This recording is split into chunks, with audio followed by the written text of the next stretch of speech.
All right, today we're going to be learning lesson 2.1, which deals with modeling with expressions. So we're basically going to break down the pieces and parts of algebraic expressions and interpret their meaning a little bit. The homework associated with this lesson will be on pages 41 to 43, number 2 through 26 even.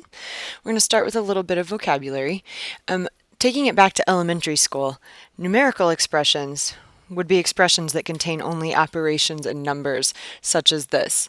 But what makes algebraic expressions special, and what we're working with this year, is that as soon as we start having expressions that contain at least one variable, we're suddenly working with an algebraic expression. So within an algebraic expression, they would like you to be able to identify what we call terms and coefficients. The terms are basically the parts of the expression that are separated by addition signs or subtraction signs as well. So when we take a look at the expression 5x plus 3 minus 7y, you can kind of see that there's three pieces separated by the plus and the minus sign. So those three pieces would make this have three terms, and if they were asking you in a homework assignment to list the terms, you would just separate the terms by commas and list that you've got 5x, 3, and negative 7y as the terms. But as far as coefficients go, those are only the numbers that multiply a variable. So they don't include the variable, so no letters when you're asked to name a coefficient. So for example, even though we had three terms in this particular example above, there's actually only two coefficients. We would say 5 is the coefficient of x because it's the number that's multiplying x, and we would say negative 7 is the coefficient of y. However, 3 does not multiply a variable, so it is not considered to be a coefficient. So just a quick extra example of more exactly what would be seen homework-wise is we're going to look at one more expression, negative 20 plus 5p minus 7z. And we're going to identify the terms one more time. So if you were asked to list terms in an assignment, in this case there's three terms again, and you would list them with commas between, like negative 20, 5p, and negative 7z. So be sure we're including the negative sign with the 7. Okay, one other thing that you are asked to do in this assignment is identify the coefficients.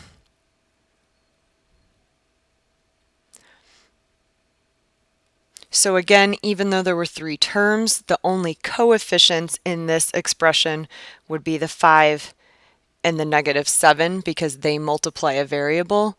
And then one other thing that occurs in one homework question is you're asked to find the factors of terms. And in this case, they just want you to list what the factors of each of the three terms are. So the negative 20 is not being multiplied by any other factors, so it's just negative 20. But in 5p, we would show that the factors are 5 and p because those are the two factors being multiplied to get that term.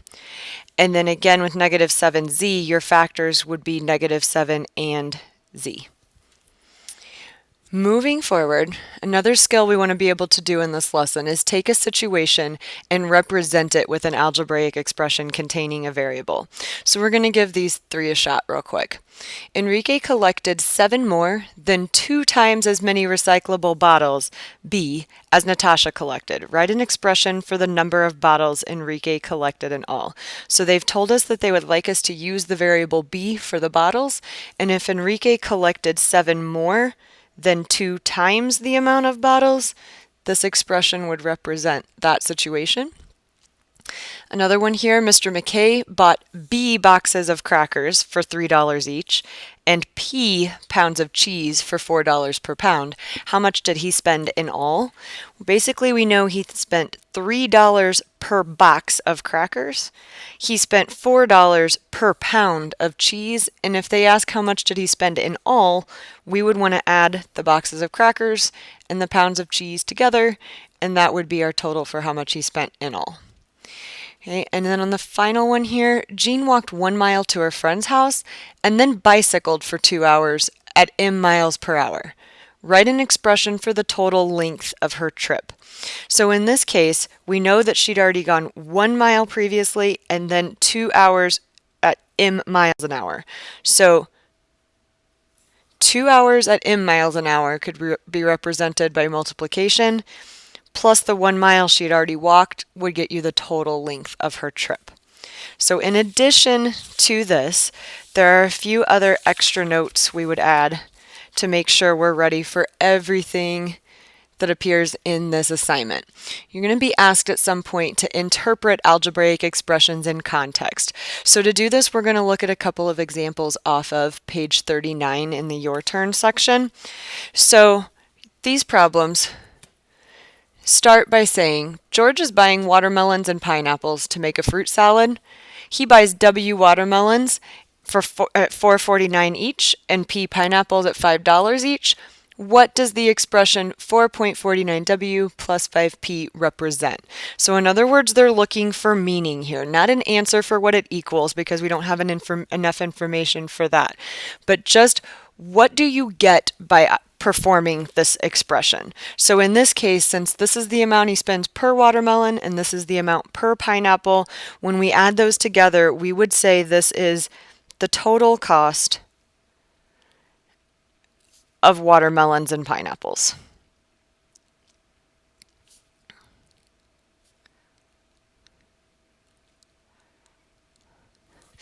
Okay, in example number 4, they give a situation where someone is purchasing pens and pencils.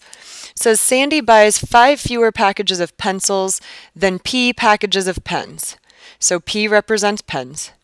Pencils cost $2.25 per package, and pens cost $3 per package. What does the expression 3p plus 2.25 times p minus 5 represent?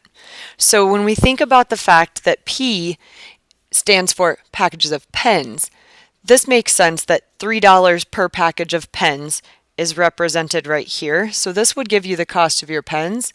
And then the parentheses throw some people, but if you remember in the first part of the problem, they told you she bought 5 fewer packages of pencils than pens. So if you took the packages of pens minus 5 and then multiplied by 2.25, which is the cost of pencils, all this is doing is giving you the cost of the pencils. So if this is pens and this is pencils, this entire expression together is just representing the total cost of pens and pencils. All right, so moving on to the next skill involved, you're going to have some problems that ask you to compare algebraic expressions. And at first, these look a little intimidating because there's nothing but variables involved, and they want you to compare these two and ask which is greater. So I want to show you something important in the directions for these problems. Okay. In these problems, you're given specific directions that say, suppose X and Y give the populations of 2 different cities where X is greater than Y and Y is greater than 0. This is significantly important. And then you can compare them to tell which of the given pair is greater. So, because the directions tell us this, okay, what we have the ability to do is, since these variables don't make sense to a lot of us at the beginning, here's my recommendation. If this is confusing, choose 2 numbers to substitute for X and Y as examples. So suddenly when we put numbers in the mix, this becomes way clearer. All we know is that we need to choose 2 easy numbers for X and Y to just help us model this problem, and we have to make sure that we follow the directive that our X must be greater than what we choose for Y, and Y has to be greater than 0. So we found in class that 2 and 1 were great easy numbers to use that made this infinitely clearer. So let's take a look at this. If instead of trying to compare this with variables, we simply plugged in 2 and 1 for X and Y, this would become 2 over 2 plus 1. And then we can see, okay, that's equal to 2/3. If we did the same thing here and made this 2 plus 1 over 2, we can see that that would equal 3 over 2. And it's much simpler when I ask what's larger, 2/3 or 3 over 2? We can clearly see 3 over 2 is larger. So we would write our final answer by saying that x plus y over x is greater than x over x plus y. So we're going to try it one more time with the same rules involved, with the x being greater than y and y greater than 0. But here's two new expressions to try one more time. We have 2 times x plus y, and then we have x plus y squared.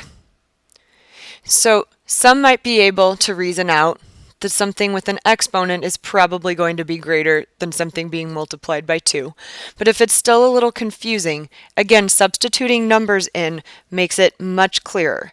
If we made this 2 times 2 plus 1, or in other words, 2 times 3, we would see this equals 6. And if we made this 2 plus 1 squared, it would be the same as 3 squared, or 9, telling us that this is truly the greater expression. So we would write our final answer as x plus y squared is greater than 2 times x plus y. And for the last skill represented in this lesson, there are some problems where you will be asked to model an expression in context. So we're going to take a look at example 3 and the Your Turn problems off of page 40. On page 40, example 3 says give an algebraic expression to model the given content and give your answer in simplest form. So I wanted to do these because they're great illustrations of sales tax and reminders of how to put percentages into an algebraic expression. So they want us to write an expression for the price of an item plus 6% sales tax. So a reminder that we would be paying for the price of the item, plus we would be paying the sales tax on top of that. And if you notice how that's represented, 6% doesn't get written in the expression with a percent sign. We write it as a decimal. So to write 6% as a decimal, you are moving the decimal point to the left 2 places. So it's not 0.6, it is 0.06, and you have to make sure you include a b. You can't do the price of the item plus 0.06. That's like just adding 6 cents. You have to do 6% of the item's price. So then what they mean by give your answer in simplest form is if you notice that this variable and this variable are the same, we say those are like terms. So you must combine like terms for your final expression to be in simplest form. So you need to remember that if you do not see a coefficient in front of this initial p, it is as if there is a 1 in front of it. So technically this would be like 1p plus 0.06p. So our final expression would need to be 1.06p. Okay, with the same on the price of a car plus 8.5% sales tax, again you would pay for the price of the car. We would turn 8.5% into the decimal 0.085. But again, it has to be multiplied by the price of the car. So combining like terms for this one would result in 1.085p. Okay, so to finish up notes, we're going to look at 2 more examples down here at the bottom of page 40.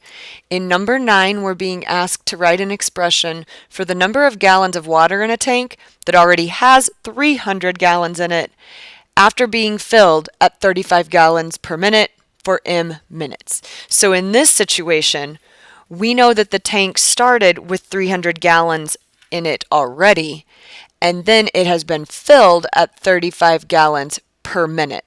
And in this situation, we do not have a variable in common on both terms, so they are not like terms. You would not combine them, and this would be your final expression. Okay, however, in number 10, we do another situation with percentages. It's the original price P of an item less a discount of 15%. So as if it's on sale for 15% off. So in this case, you would have the original price of the item, and we would be subtracting the discount of 15%, which would be written as 0.15 p. And again, we would need to remember that these are like terms that can be combined. So we would actually need to subtract 1 minus 0.15, leaving us with 0.85p as our final simplified expression.